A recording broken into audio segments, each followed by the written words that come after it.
وعلیکم السلام ورحمۃ اللہ وبرکاتہ۔ سترے کے متعلق محترم بھائی کا سوال ہے کہ یہ مسجد کے اندر یا مسجد کے باہر بغیر سترے کے نماز پڑھی جا سکتی ہے، نبی علیہ السلام نے پڑھی ہو وغیرہ وغیرہ۔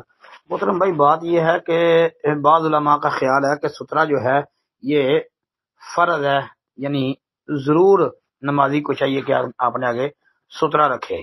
بعض کہتے ہیں کہ یہ واجب نہیں ہے، مستحب عمل ہے جی، تو اس کو واجب نہیں کہنا چاہیے، اور وہ دلیل یہ دیتے ہیں حضرت عبداللہ بن عباس رضی اللہ تعالی عنہ ماں، ان سے ایک روایت آتی ہے کہ وہ بیان کرتے ہیں کہ ہم نبی علیہ الصلوۃ والسلام کے سامنے سے گزرے، آپ عرفات میں فرض نماز پڑھ رہے تھے، آپ کے اور ہمارے درمیان کوئی چیز بھی بطور سترہ موجود ہی نہیں تھی۔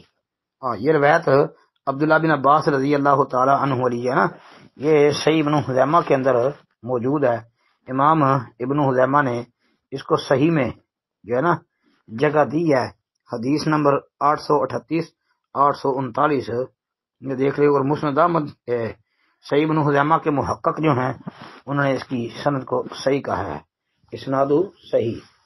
پھر امام بزار رحمۃ اللہ علیہ کے حوالے سے ایک حدیث حافظ ابن حجر اسقلانی رحمۃ اللہ علیہ نے فتح الباری کے اندر جو ہے نا وہ درج کی ہے،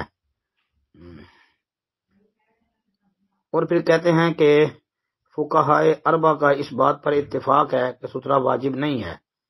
تو یہ الفقہ الاسلامی وادلہ نامی ایک کتاب ہے، اس کے اندر انہوں نے کہا کہ یہ واجب نہیں، یہ مستحب عمل ہے جی۔ السلام علیکم ورحمۃ اللہ وبرکاتہ۔